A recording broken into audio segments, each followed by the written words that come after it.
Good afternoon. Today I'm going to be reviewing the Vulcain Skindiver Chronograph White.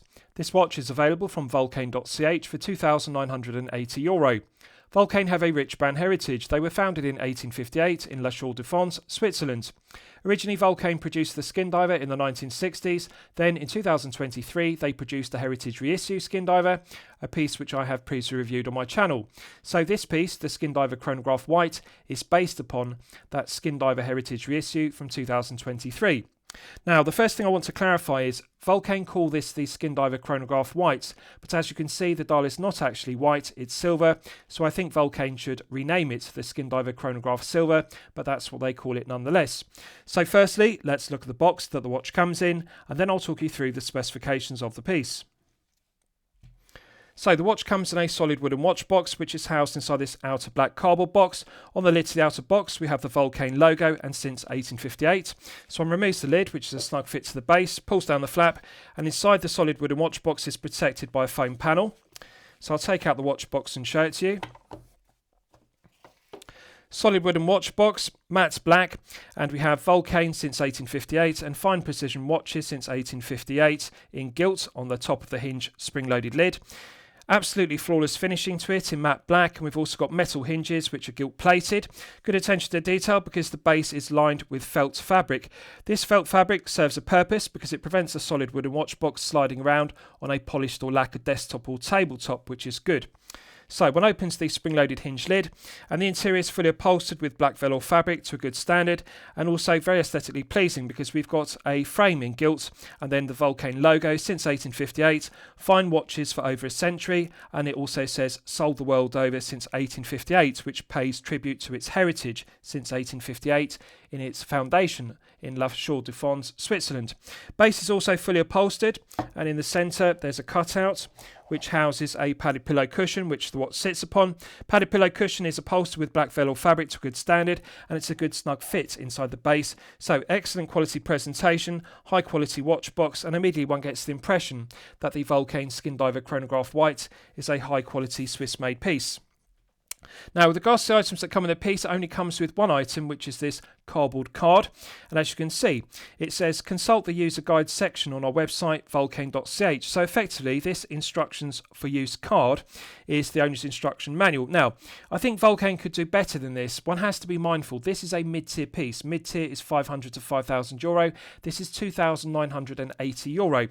They should have two cards made from plastic and with QR codes that could be scanned with an Android or iPhone. So one for the warranty card, because this piece is covered by a 2-year international warranty, which is the industry standard for mid-tier pieces. The other card could be the owner's instruction manual with a QR code, which again could be scanned with an Android or iPhone to download the owner's instruction manual, detailing the operation of the movement used, which is the Vulcain Caliber C088 Automatic, which is based upon the ETA Caliber 7753 chronograph. This is just not good enough, expecting a collector to purchase the piece at €2,980, and then you have to go onto the website vulcain.ch and find the user guide section to download the owner's instruction manual with clear concise diagrams and instructions in English operating the movement. They should simply have two cards with QR codes. They can do better, so that's a disappointment. No other items, there isn't a warranty card, and again, one really expects to see a warranty card on the mid-tier price point of €2,980. It is mandatory, it's not optional, and I think Vulcain really need to include that. So with regards to the specifications of the piece, as I've detailed, they call this the Skindiver Chronograph White, but in reality it's silver. Now, on the website, vulcain.ch, Vulcain state the case diameter as 39.7mm, which is actually erroneous, so I want to clarify something so you're absolutely clear about it. The case diameter is not 39.7, as they erroneously state. The actual case diameter is 39mm. The bezel diameter is 39.7, so there is a larger diameter bezel. There's overhang on the left and the right hand flanks. Visually, it does look and wear like a 40mm due to the diameter of the bezel being 39.7, but the actual case diameter is 39. I want you to be absolutely clear on that. So 39mm case diameter, 39.7mm bezel diameter. We have a lug-to-lug measurement of 47mm and a thickness of 15mm. The lug width is 20mm and the bracelet tapers on 20mm at the lugs down to 16mm at the 2-button push micro adjustment clasp. Clasp is signed with the Vulcain emblem to a high standard, mirror polished edges to it which mark the transitions between the mirror polished flanks and the brushed satin finish body. Body is brushed satin finish with a flawless satin finish, nice fine grained finish, and I like the embossed Vulcain emblem, very aesthetically pleasing. 2 circular pushers and no sharp edges, and they are correctly proportioned. No sharp edge to the undercuts to the flanks, and the top edge and the low edge of the 2-button push micro adjustment clasp are finished very well. No sharp edges, doesn't have sharp corners, and it is correctly proportioned with 10mm of on-the-fly adjustment with a ratcheting mechanism which I'll test. We have a boxed double dome sapphire crystal with clear AR coating on the underside, and as you can see, the boxed top hat profile does give the piece a vintage aesthetic as per the Skindiver from the 1960s, which this chronograph version of the Skindiver is based upon. Visually it does look like a acrylic Hesselite or plexiglass domed crystal used in the 1960s. That predated the use of mineral crystal and also K1 hardened glass and also sapphire crystal, which are now the industry standards. But the benefit of this being double domed, curved on the underside and curved on the top side, is it reduces the distortion and magnification effect when you tilt the piece at an oblique angle. However, the negative is it does add 2mm of thickness to the piece, and this is 15mm thick as a result due to the solid case back and the crystal needing to be thick enough to provide 200m of hermetic seal as per the Skindiver dive watch, which this is based upon. Now, as I've detailed, Vulcain say this is white, but as you can see it's silver, and the dial is sunray silver, which is very aesthetically pleasing. The clear AR coating does an outstanding job of reducing the glare and the highly reflective nature of the silver mirror polished baton handset and the silver mirror polished applied indices. The applied indices are beveled rather than being flat, and that complements the beveled faceted baton hand. So to clarify, the hands are baton, but they are not flat, they are actually beveled and they have facets on them, which does give the piece a high-end feel. Now, with regards to the dial execution, it's a bicompact style, and of course it's powered by the caliber C088 automatic, which is based upon the ETA caliber 7753, which of course supports a bicompact chronograph dial layout. Subjectively, one could be critical and say, well, they could have added a date complication at 6 o'clock rather than having an index, because the ETA 7753, which is based upon the architecture of the ETA 7750 or the Valju 7750, that does support a date complication, but they've decided to delete the date complication. I think it does look balanced, it does look clean. I do like the look of a bicompact style without the subdial at 6 o'clock, but I think as it does support a date complication, which they've deleted, I think they should have added a date window and a date complication at 6. But this is subjective. It comes down to whether you prefer a chronograph with a bicompact style without a date complication or with it. With regards to legibility, the legibility is good with regards to the bicompact style at 9 and 6 respectively. Quality of the printing on the dial is high definition and crisp, Vulcain, and also we have 26 joules, and it simply says Inca block, which refers to the shock resistance of the caliber, which is good. Either side of the 6 o'clock index we have Swiss made, because of course Vulcain watches are Swiss made since 1858, since their foundation in Le Chaux de Fonds, Switzerland. So, subjectively, I'm going to be critical of the dial layout with regards to the tachymeter and the chaptering, because what we have here is a lot of information crammed into a dive watch dial. Now, with the dive watch version of the Skindiver, we simply have a chaptering with minute ticks, which is clean and it's easy to read. Problem with this chronograph version is what they've done is they've converted the Skindiver dive piece into a chronograph and also a diver, so it combines the two elements. So the problem is on the dial we need to have two things: the tachymeter scale for the chronograph and also the chaptering inside it for the minute ticks. Problem with this is we have two circles. We have the tachymeter outside and inside we have the chaptering, and the chaptering then of course has to be very small diameter to fit inside the tachymeter. The other problem with this is the tachymeter is very small. In terms of the Arabic numerals and the marks on it, it's actually difficult to read. I think they would have been better to use a flat sapphire crystal on this piece. The reason why I say that is, now, purist Vulcain collectors will appreciate the aesthetic, because yes, the box top hat double dome sapphire crystal does look like a 1960 Skindiver, which this is based upon. That's good, but that's okay on the dive watch version which I reviewed, the Skindiver from 2023. Problem with this chronograph having a box top hat crystal is on the edge of the crystal, due to the thickness, because it's 200 meters of hermetic seal, it's a thicker crystal. you do still get some distortion. Now, they've reduced the distortion because it's not a single dome crystal. It's double domed, it's not flat on the underside, it's curved, which is good. But you can see, when I tilt it at an oblique angle, you can see the thickness causes some distortion effect. The problem is the part of the crystal which distorts the circumference is right above the tachymeter, and you need to be able to see the tachymeter straight on. Because when you look at the chronograph complication, you need to look at the tachymeter. You need to see the chronograph hand registering against the tachymeter, Arabic numerals and marks. But because of the distortion due to the thickness of the box top hat crystal, you cannot do that. Legibility functionality is therefore diminished. Easy to correct. If they used a flat sapphire crystal, that would delete the distortion. And this is the problem. I think they've made an error here. Flat sapphire crystal would again be beneficial because it would reduce this thickness from 15mm down to 13, because it would shave 2mm of thickness off this piece but still retain 200m of water resistance, which is beneficial. So I think they've made a mistake, but this is subjective. Of course, purist Vulcain collectors that appreciate the Skindiver from the 1960s and of course the 2023 heritage reissue of it will like it looks like a acrylic, plexiglass or Hesselite domed crystal as per the original. But the truth is the functionality is diminished. Tachymeter is hard to read due to the distortion. The other problem is it makes the chapter ring inside the centre section of the dial too small in diameter. The minute ticks are therefore they're high definition and crisp, so I'm not being critical of the printing quality, but the problem is the actual size of the minute ticks and the chapter ring. The diameter is too small. Too much crammed into the dial. I think this would have been better with a fixed bezel in ceramic and with a tachymeter externally, as per, for example, an Amiga Speedmaster, which has an aluminium bezel insert, but nonetheless the tachymeter is fixed and it's external.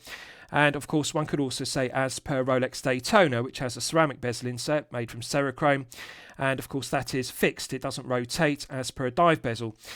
I appreciate what they've done here is they've tried to combine the two, a chronograph plus dive piece. So this is a Skindiver plus chronograph together, but the truth is the legibility is diminished as a result because the dial has got too much information crammed into it. Now with regards to the bezel insert is ceramic. It's indexed with 60-minute ticks and also Arabic numerals. Now again, I think they've made an error here, and it's fundamental.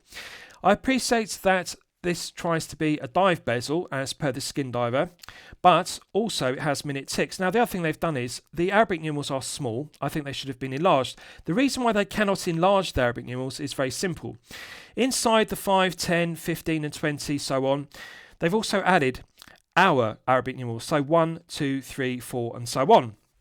Problem is, because they've got two sets of Arabic numerals on the ceramic bezel insert, they've had to reduce the font or the size of the Arabic numerals for the 5, 10, 15, 20 minutes, and they also had to reduce the size of the fonts used for the hours, 1, 2, 3, 4. They should have chosen either or. Either make it an hour bezel with 1, 2, 3, 4, 5 and so on, or alternatively simply make it a dive bezel with the first 15 minutes indexed with minute ticks and then 15, 30, 45. That would clean up the bezel. Alternatively, they could simply use a Rolex 5517mm substyle bezel with 60-minute ticks and have 10, 20, 30, 40 and so on. But what they've done is they've tried to cram too much information into the bezel, and it's a fundamental error. And the 60-minute ticks is okay, but then they've added the Arabic numerals for 5, 10, 15, and then they've also added the 1, 2, 3, and so on for the hours. It's far too much to have on a dive bezel our Arabic numerals and also Arabic numerals for the minutes. You should just have one set of Arabic numerals. Either choose minutes or either choose hours, but not both. This is the reason why rotating bezels are either or. They're either dive bezels with the minutes, or alternatively 12-hour bezels with hours only, because then you can enlarge the size of the Arabic numerals, either the hours or simply the minutes, and it improves the legibility, the functionality of it. This is wrong. So they need to really update this with a V2 version and change the bezel either to a tachymeter, which is fixed, or alternatively a dive bezel with 15-minute ticks and then 15, 30, 45. That would look better, and of course it would be more functional. So bezel is solid 316L grade stainless steel, coin edge finished, nice fine coin edge teeth, and then on the side we've got an undercut which is mirror polished to a flawless standard. Large chamfer which deletes the sharp tips of the coin edge teeth, does give the piece a vintage aesthetic, and it allows the box top hat double dome sapphire crystal to project above it. So let's test the bezel execution. Bidirectional friction bezel. Now this may come as a surprise to you. However, this is going to appeal to purist Vulcain Skindiver collectors because, to clarify, the original Skindiver from the 1960s predated the use of a 60-click or 120-click unidirectional bezel.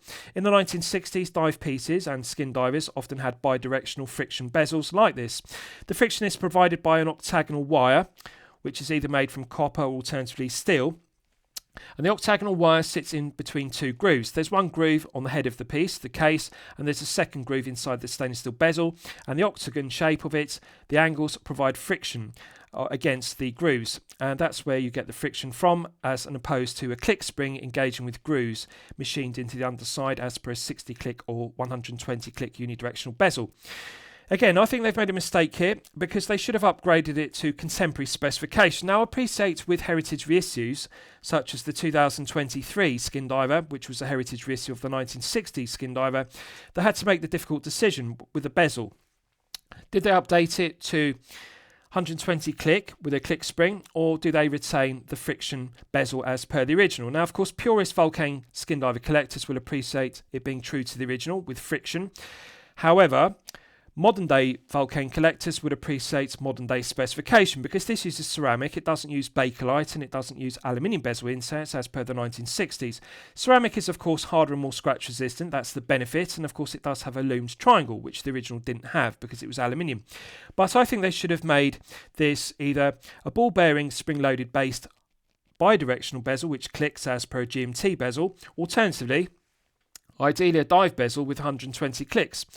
Now, in terms of resistance, it does feel smooth through the 360 degrees of rotation, both clockwise and anti-clockwise. It doesn't get tighter or looser, so that's good. It does have enough friction so that if you accidentally rub against it, it's not going to knock out of position clockwise and anti-clockwise. So there is enough friction in it. No lateral side-to-side play, so it feels nice and tight. And of course, we don't need to check for back play because it's bidirectional rather than unidirectional as per a clicking bezel. So one can manually align the lumed triangle perfectly with the 12 o'clock index on the dial and the 60 on the tachymeter scale. So it's good. It's smooth, doesn't feel rough or gritty, doesn't feel too stiff, doesn't feel too light, and it's not going to accidentally move out of position. So they've got the balance correct between friction and smoothness, but just a shame it doesn't click. So let's look at the bracelet in detail. Flat link bracelet, as you can see. Now, I previously reviewed the Skindiver, and that used the same flat link bracelet, and it is very aesthetically pleasing. It does give the piece a vintage aesthetic, beautiful luster to the fine grained satin finishing. Large mirror polished bevels on the top and the low edge of the flanks. This looks good. It's aesthetically pleasing but also serves a purpose because it deletes the sharp edge on the top edge and the lower edge of the flanks. This enhances comfort level and feel good factor. Let's check the articulation. End-link articulates freely, doesn't feel stiff or kink, that's the benefit. Doesn't have excess longitudinal, lateral, side-to-side or up and down play. They've got the balance correct.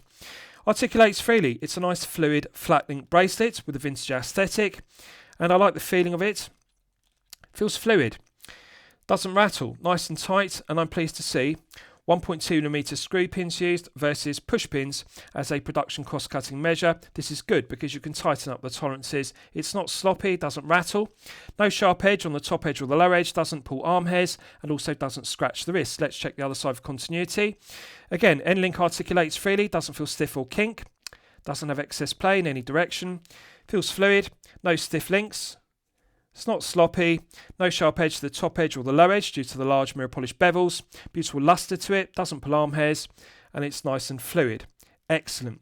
Looks good, feels good, and what I like about it is this is unique to Vulcain, the Skindiver, because they haven't just used the default option of an oyster style, Jubilee style, beads of rice bracelet or a flat link bracelet. This is a unique shape to the links. It's got Y-shaped links with a flat profile to it, and the flat link bracelet has an aggressive taper.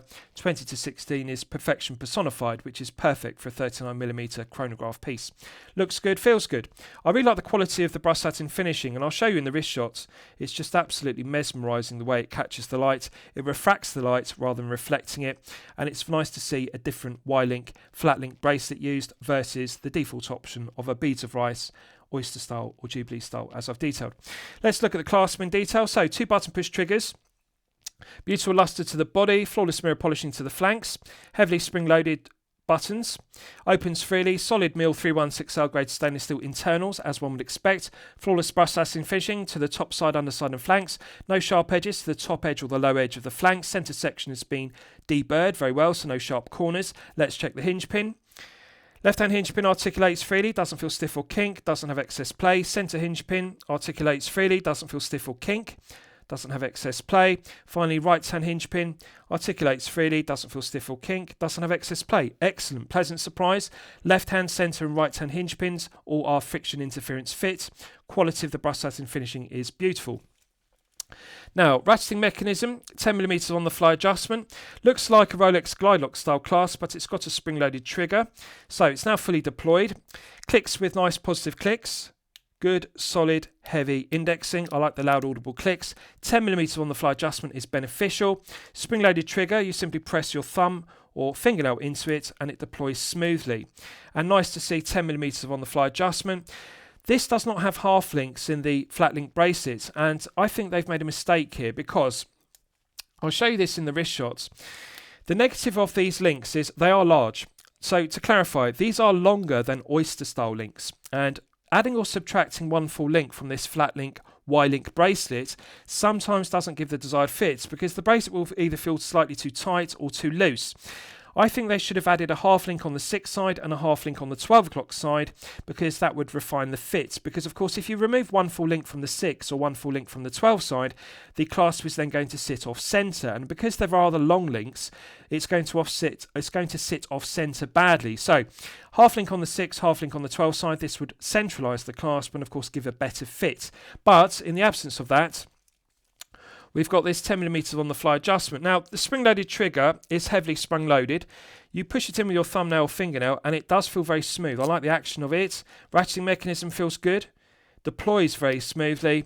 And 10mm on the fly adjustment is very good. It works well. It feels reliable and robust. Nice, loud, audible clicks. Good, solid indexing. And I like the adjustments on it. Feels very nice. So on its minimum, it doesn't rattle, it's not sloppy, feels nice and tight, so tolerances are good. When it's fully deployed, it's not sloppy, doesn't rattle, feels nice and tight. Tolerances are good, it's refined. It's one of the better micro adjustment clasps I've experienced. I like the solid feeling of it, I like the sound of it, I like the spring-loaded trigger. It's good.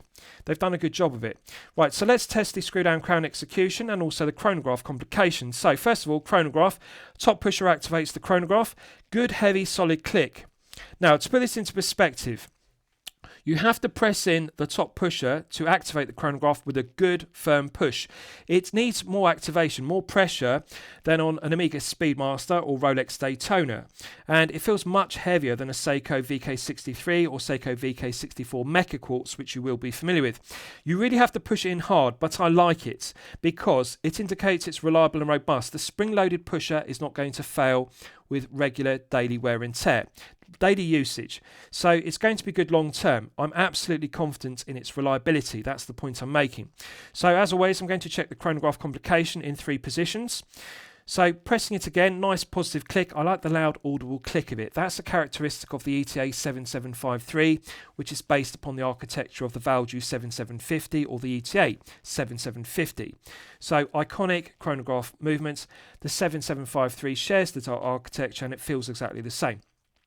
Pushing the lower pusher resets it, and it resets bang on the 60 on the tachymeter and bang on the centre of the 12 o'clock index on the dial. Perfect. So I'm going to check it another 2 times to check the chronograph hand resetting in 2 different positions because I want to make sure the alignment is bang on the centre. So I'll stop it again. Nice, loud, audible click. You've got to press it hard, but once you become accustomed to it, it's actually very satisfying because you're not going to accidentally depress it and activate the chronograph when you're wearing it on wrist, which is good. Pressing the lower pusher, resets, bang on the centre. I'll check it a 3rd and final time. I really like the sound of it. It feels and sounds much heavier than an Omega Speedmaster and a Rolex Daytona. You really have to push in the pushers hard. They are very heavily sprung loaded, but I like the feeling of it. It feels solid. So I'll stop it again, nice crisp action. Lower pusher feels exactly the same, heavily sprung loaded. Nice loud audible click, instant reset, bang on the centre. So 3 out of 3 times at 3 different positions, the chronograph hand aligns correctly. It's not too far to the left or the right. In 3 different positions it resets. This is what I like about Vulcain. Build quality, quality control, materials and finishing are stellar. Quality control in particular, and the build quality with regards to setting the chronograph hand on the Canon pinion, it is bang on the centre. That's what I like about the ETA 7753. The alignment is always bang on the centre, so very good. Let's test the screw down crown execution. So to remind you, 200 metres of hermetic seal. Now usually chronograph pieces only have 50 metres or 100 metres of hermetic seal, as per the Omega Speedmaster or the Rolex Daytona as examples, but this is better. 200 metres. Now I want to give credit to Vulcain here because it's very difficult to provide 200 metres of hermetic seal with pushers like this. Usually pushers like this can only provide 50 or a maximum of 100 metres of hermetic seal. In order to provide 200 metres as per a dive watch screw down crown, pushers need to have a screw down collar as per the Rolex Daytona, which is 100 metres. So it's very impressive they've attained 200 from these kind of pushers just by rubber O-ring seals. So there are 2 rubber O-ring seals inside the pusher and pusher tube, and that provides 2 hermetic seals to 200 metres, but it actually is very impressive. They've done it without collars. Screw down crown also provides 200 metres, so coin edge finish, solid 316L grade stainless steel, large chamfer which deletes the tips of the coin edge teeth, mirror polished domed cap, and it is embossed with the Vulcain emblem, as you can see. Absolutely gorgeous finishing. Silky smooth. Sublime screw down crown execution. There's a perfect interface between the internal thread of the stainless steel crown and the external thread of the stainless steel crown tube. Now, we're now in the manual wind position, so one can manually wind the ETA caliber 7753 chronograph to its maximum 42-hour power reserve. Now it feels smooth to manually wind. In terms of smoothness, it feels very similar to manually winding the Sellita caliber SW510, which is the automatic version, alternatively the SW510M, which is the manual wind version, because again, they are also based upon the architecture of the Valjoux and ETA caliber 7750. This is powered by the ETA 7753, which has the same architecture as the 7750. Therefore, there's no discernible difference in terms of smoothness of manual winding. It feels the same as manually winding an SW510, alternatively an ETA 7750. So nice and smooth, doesn't feel rough or gritty, doesn't feel too stiff. You can feel the tension in the mainspring gradually building up to 42 hours. Putting it out to the first click position is the final click position because they have deleted the date complication. So we're now in the time setting position. This hacks the movement. And if you look at the subdial at the 9 o'clock position, you can see the second hand on the subdial has now stopped dead. So therefore it's possible to set the time precisely to the second with the caliber 7753. Feels smooth, doesn't feel stiff, doesn't feel rough or gritty. Minimal backplay. Something I like about the ETA caliber 7753 is it has minimal backplay in the gearing. The meshing of the gearing feels very precise, which is good. So when you rotate the crown clockwise and anti-clockwise, you don't need to take up a lot of slack. To put this into perspective, there's less slack than on the SW510M and SW510 automatic. So I like it. It feels very refined. The ETA 7753 is a very refined caliber. It's high quality and high grade. Very smooth. Nice firm resistance. Feels very well balanced. Doesn't feel too light. Doesn't feel too heavy. But feels smooth clockwise and anti-clockwise. There's an almost immediate response to the baton hand when you rotate the crown. Pushing it back in, it's got a nice positive click, and that restarts the movement. If you look at the subdial at 9 o'clock, you can see the subdial second hand begins to sweep around at the characteristic 4 Hz sweep. This is something I like about the ETA 7753. It runs at 4 Hz, which has a nice smooth sweep to the second hand versus the stutter or judder of a 3 Hz sweep because it runs at 28,800 vibrations per hour. Let's test screwing the crown back down. Instant thread pickup. There's a perfect interface between the internal thread of the stainless steel crown and the external thread of the stainless steel crown tube. The threads immediately mate, they immediately pick up. You don't have to rotate the crown clockwise and anti-clockwise several times in order to get the threads to pick up, to mate. They instantly pick up every single time. Sublime. This is stellar. I really like the screw down crown execution. It is silky smooth. So let's look at the case back in detail. Forged case back. Now, forged case backs are my personal preference. You'll know this from my previous reviews. The reason why I like forged case backs is they are hydraulically pressed versus being engraved with debossing, alternatively embossing.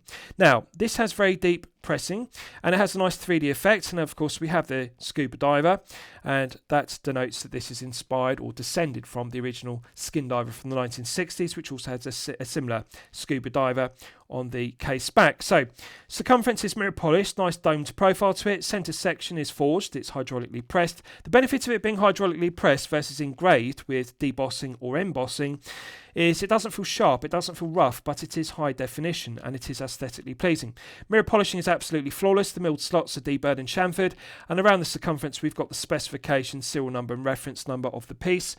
This case back, although it is very deep and bubble back profiled, it is very smooth and comfortable to wear against the wrist for long periods of time, such as 8 to 12 hours per day. Now, I'm going to be critical of it. Why am I critical? Well, the case back finishing is excellent. So why am I critical? Well, it's very deep. This adds unnecessary thickness. Now, when I say unnecessary thickness, I want to clarify why. One has to appreciate this is powered by the ETA 7753, which is an automatic chronograph. It has a rotor. Unlike the SW510M, which is the manual wind version without a rotor, I think they've made a mistake here in the selection of the movements. They should have selected the SW510M, because that could have a flatter case back because there is no clearance needed for the rotor. This is 15 thick. And part of the thickness problem is caused by the 2mm of thickness of the box top pack crystal. Had they used a flat sapphire crystal, they could have reduced it by 2 down to 13. That's one mistake. But aesthetically, as I've detailed, purists will like that because it looks like the original Skindiver from the 1960s. Case back is another error. Now, one has to appreciate we're not looking at a 50m or 100m case back. It's a given that this needs to be thicker because it provides 200m of hermetic seal. One cannot get 200m with a thin case back as per 50 or 100m. That is a given. But nonetheless, it's very domed, it's very deep and bubble back case back profiled. Had they used the SW510M without the rotor, this would be 1.5mm thinner, and again this would reduce this piece from 15 down to below 13. This would enhance comfort level and feel good factor regardless of the double domed box top hat crystal. Let's say they still use this 2mm thicker crystal in the front. They could still reduce this down from 15 to 13.5 by 1.5mm with one simple correction. Using the SW510M without a rotor and reduce this case back down to only by 1.5. This would reduce this piece down to 13.5, which of course would make it more comfortable, feel good factor and comfort level would be therefore enhanced. It's far too deep. Yes, it's a thick case back providing 200m as per a dive piece. Yes, this is a Skindiver chronograph. Of course, it's meant to be used for diving plus chronograph, but it's far too thick. This is the main problem with this piece. In terms of finishing to the underside to the head of the piece, flawless mirror polishing to the head of the piece, large mirror polished undercuts which are beveled, so no sharp edges to the undercuts to the flanks. The 4 tips of the lugs have bevels which have deburred the corners, which is good. So there's no sharp corners, no sharp edges. Comfort level and feel good factor are therefore enhanced. They could improve this further if they use quick release stainless steel spring bars versus standard stainless steel spring bars, because that would negate the need for a spring bar tool if you want to exchange the Y-link flat link bracelet for an alternative strap. But nonetheless, stainless steel spring bars are okay. So end links are a good solid fit to the case, no play, and the quality of the finishing to the head of the piece is excellent. So I'll give you wrist shots and you can see how it fits my 8-inch wrist. Now I'm just going to remove my Concord 40. Now I haven't sized the bracelet, and bear in mind it's now on its maximum. I'll just check that it's on its maximum extension. Now it is. So I haven't sized the bracelet and it's now on its maximum extension. This is the absolute maximum with 10mm on the fly adjustment. And as you can see, I can easily slide 2 fingers beneath the bracelet and 2-button push micro adjustment clasp. This will fit up to a very large 9-inch wrist size. Even on my large 8-inch wrist, I can easily slide 2 fingers beneath it. So, very long bracelet. However, there are enough removable links on the 6 o'clock side and the 12 o'clock side of the flat link bracelet to size this down to a minimum 6-inch wrist size. So 6-inch minimum, 9-inch maximum. What I like about it is curvature of the micro adjustment clasp is fantastic. It's fantastic for 6 to 7-inch wrists.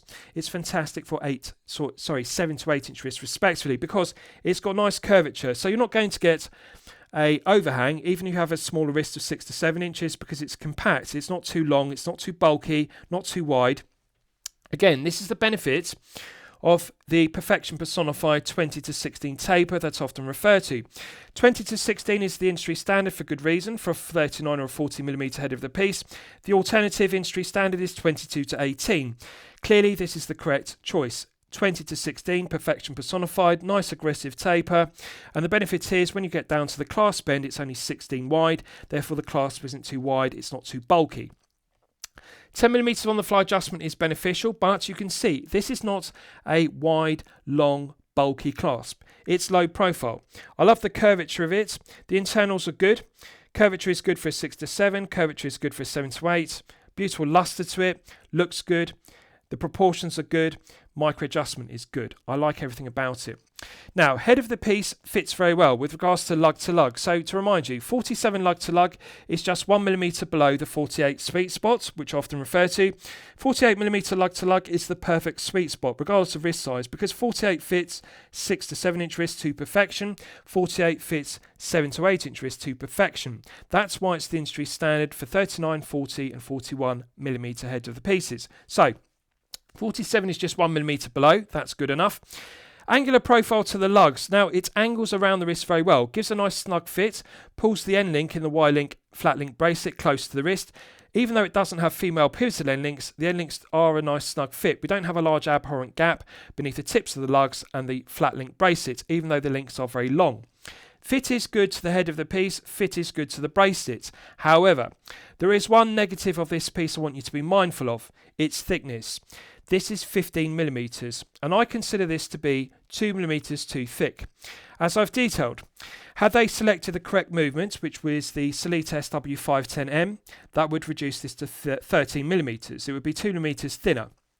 Alternatively, they could have used this movement, the ETA 7753 chronograph, but simply changed the crystal from the box top hat double dome sapphire crystal to a flat crystal. That would again reduce this by 2mm from 15 down to 13. So there are two ways to correct it. Either change the movement to an SW510M, alternatively change the crystal to a flat crystal. Both of those corrections would cause this to be 13, and of course needless to say, as I always refer to in my previous reviews, 13mm and below is the sweet spot, because for a daily wear piece, and this is a chronograph or dive piece, of course it's daily wear, 13mm or below is the sweet spot, because that will easily slip underneath the shirt cuff if you wear business shirts. Now needless to say, at 15 this is too thick by 2mm. It's going to be more difficult to slip underneath the shirt cuff, that's the point I'm making. The other problem is it also looks like a thick slab of 316L grade stainless steel, because we have these tall slab sides to the flanks of the case. The other problem is it feels top heavy. This is 39mm. Now, yes, the bezel is larger, it's 39.7, so visually it looks and feels like a 40, but the reality is we're looking at a 39. Does not feel like a 39, does not look like a 39. This looks like a tall, thick, slab-sided block of 316L grade stainless steel. Angular lugs, they do angle around the wrist very snugly, so that's good. But the problem is the thickness of the case back, and then it's compounded further by the thickness of the box top hat crystal, which is 2mm thick. So this would be so much better in 39 if it were 13 thick, with an SW510M, or alternatively simply a flat sapphire crystal. That's the problem with this piece. It's top heavy. Now, there is something else I want you to be mindful of, which I consider to be a negative. This is 164 grams. This is very heavy for a 39mm head of the piece. Now, I appreciate it does have a very heavy bracelet, because this Y-link, flat link bracelet, of course, the links are very long, they're also very thick. This does add a lot of meat to the piece. But even though it is a very long bracelet, I would remove 2 to 4 links from this for my 8-inch wrist, because you can see it's very long. But even if I remove 2 to 4 links, it's still going to be in excess of 150 grams. And 150 grams is the sweet spot for a 39 or 40mm.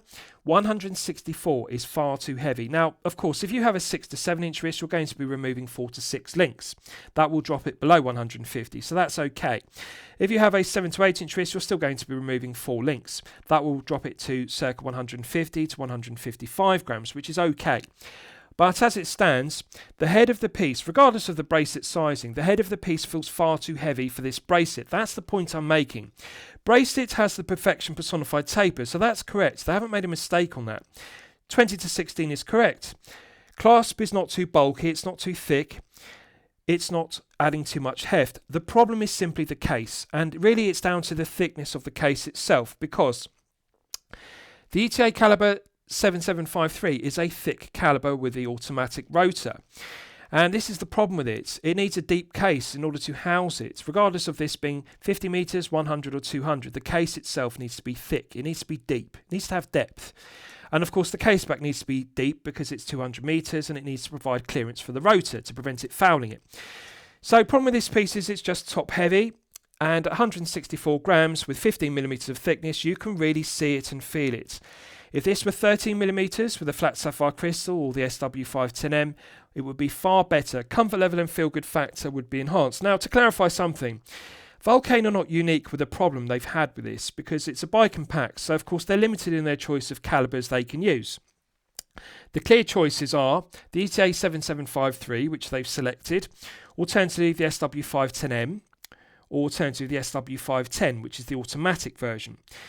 Hanhardt had the exact same problem. When they produced the Hanhardt 415ES in 39mm, they had the same problem, because they knew that if they used the ETA 7753 or the Solita version of it, which is the 510 automatic, it would be 15mm, because Hanhardt also wanted to use a similar box top pack crystal to give it a vintage aesthetic. Now that's only 100 meters of hermetic seal, but still they had the same problem. Using an automatic chronograph would make it 15, and they didn't want to do that because they didn't want it to look and feel top heavy, because they know collectors would dislike that. So what they did was they selected the SW510M. The M denotes manual, so it's the manual 1 version of the 510 automatic. And that deletes the rotor, and of course that reduced the Hanhardt 415ES down to only 13mm, which is the sweet spot. Still has a box top hat double dome sapphire crystal. It's 39, but 13mm and 39mm diameter. It's perfect. 20 to 16 oyster style bracelet on it. So they made the correct decision. This is the point I'm making. Hanhardt made the correct decision. It had a bicompact style on the 415ES, which I previously reviewed, both the Panda and the reverse Panda. Vulcain should have made the correct selection as per Hanhardt. The SW510M is the correct choice, without question. You can still use the box top hat crystal, but it's still only 13 as per the Hanhardt 415ES. 15 is far too thick for 39. It's just a shame, because it looks and feels like a top heavy piece, and it diminishes comfort level and feel good factor, because it does look like a good looking piece. The silver sunray dial is very aesthetically pleasing. Black ceramic bezel insert is aesthetically pleasing with a coin edge finishing to it. Case shape is good, taper is good, luster to the flat link bracelet is absolutely gorgeous. It's just a shame the head of the piece is 15. It's too top heavy. So let's do a Lume test, and we'll see how the Lume performs when it's charged up to the absolute maximum. So just bear with me. I'm going to put back on my Concord 40 and then I'll continue. So this uses C3 Superluminova on the applied indices and also the baton hand. So as always, I'm going to use my 100 UV LED torch to charge it up to the absolute peak. Right, so that's now fully charged, and as you can see, it has not disappointed. Now, in daylight, the C3 Superluminova on the Lume's triangle in the ceramic bezel insert on the bezel, the applied indices and also the baton handset has a perfect white colour tone match. It doesn't look more cream or white.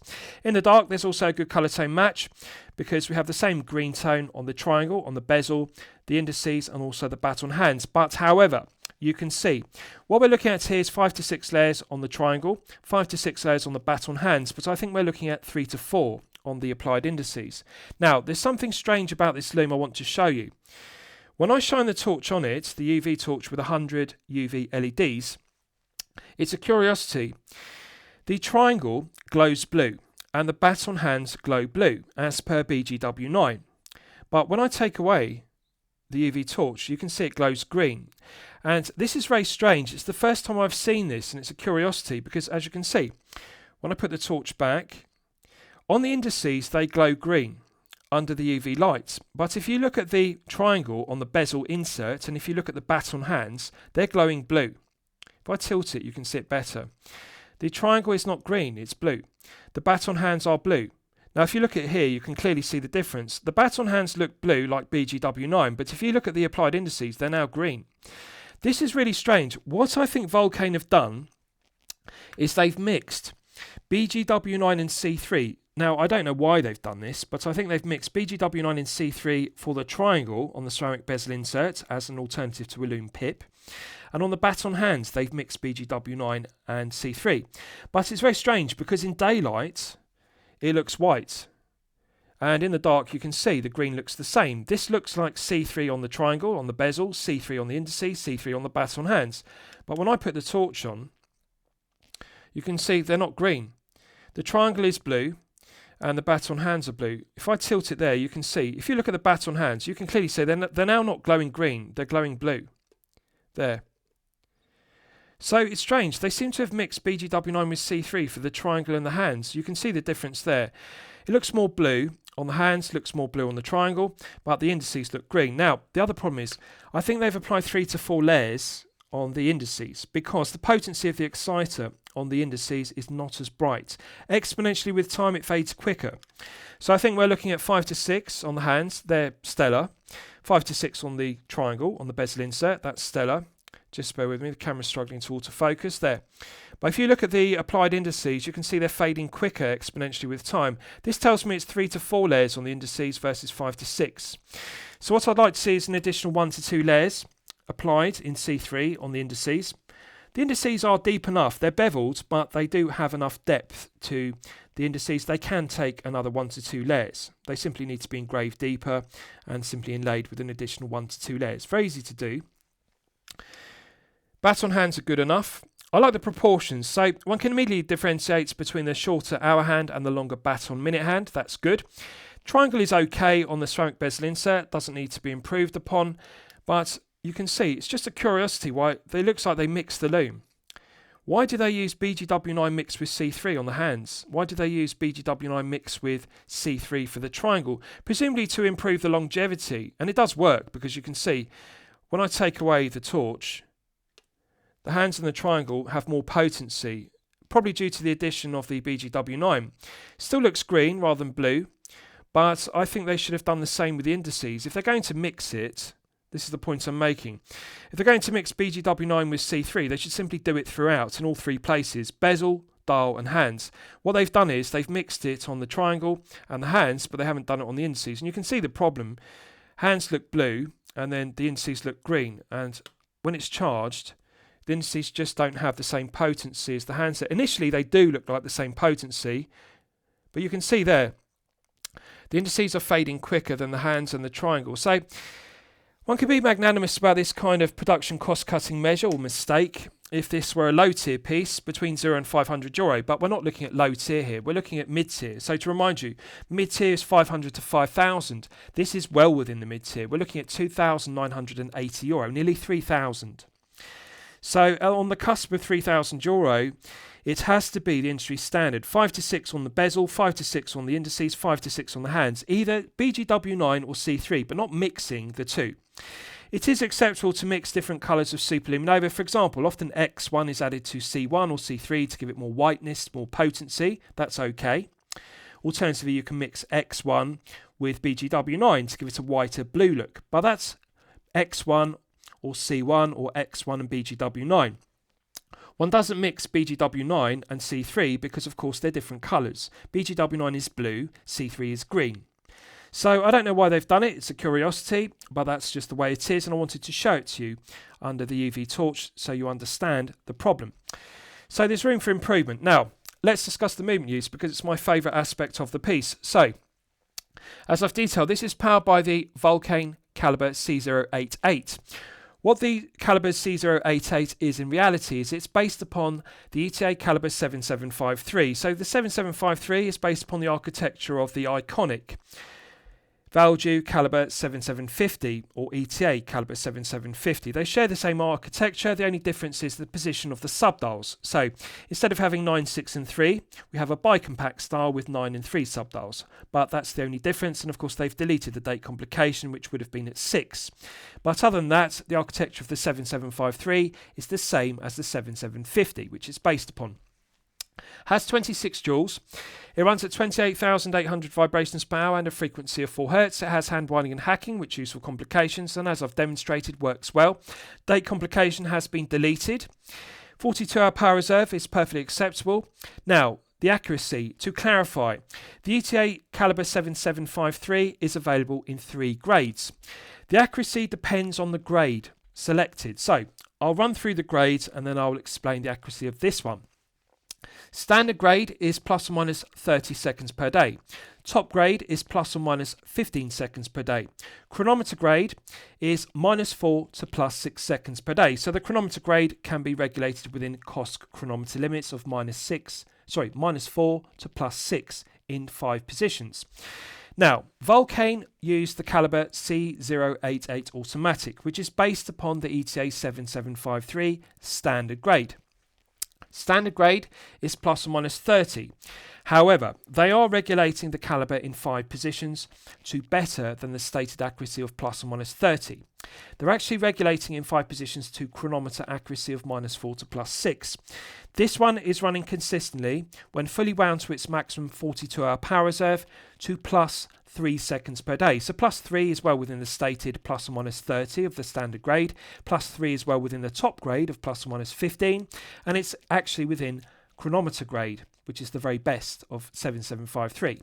Chronometer is -4 to +6. So +3 is perfectly acceptable. Chronometer accuracy. In terms of reliability, it's excellent. No reliability issues reported whatsoever because, of course, the architecture is the same as the ETA 7750, which is an iconic chronograph movement. The reliability is not a concern. Build quality, quality control, materials and finishing are not a concern. Accuracy is excellent.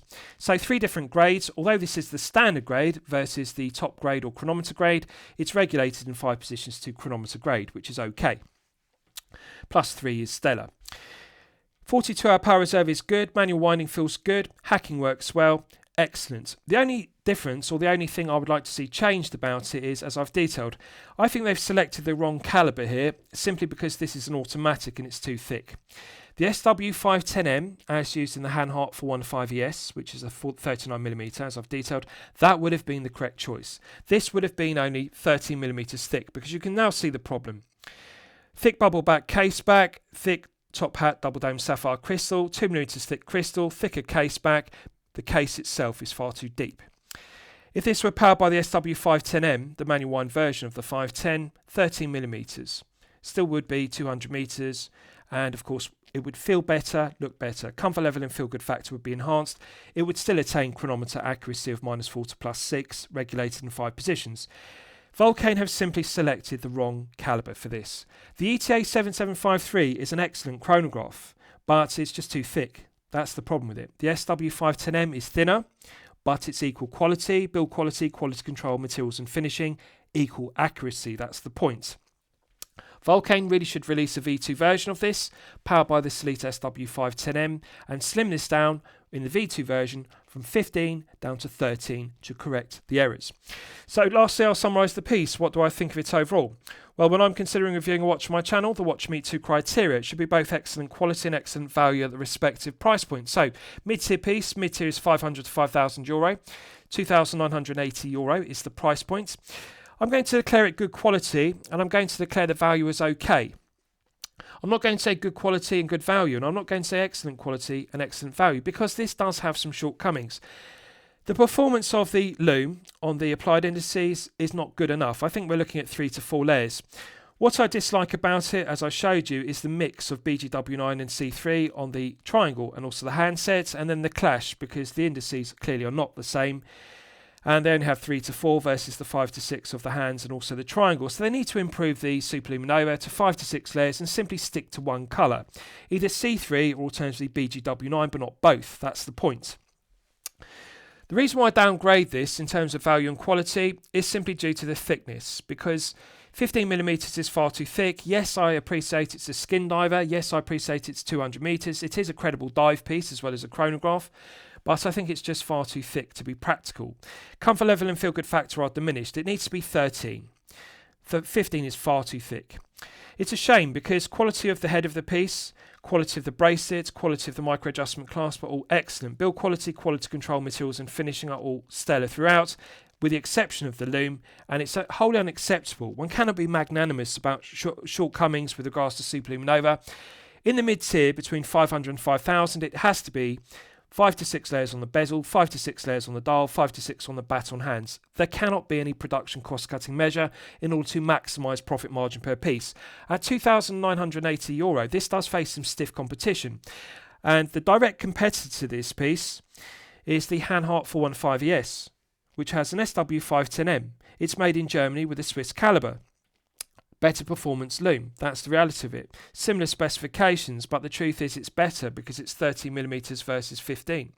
So Hanhart have got it correct, Vulcain have got it incorrect. That's what it comes down to. So therefore I can say good quality, but I can only say the value is okay because there are better alternatives at the same price point or lower within the mid-tip. So I'm going to recommend it to you for consideration, but bear in mind the shortcomings with regards to the Superluminova. I hope you've enjoyed my review of the Vulcain Skindiver Chronograph White. Please feel free to post your own comments below the video. Thank you for watching.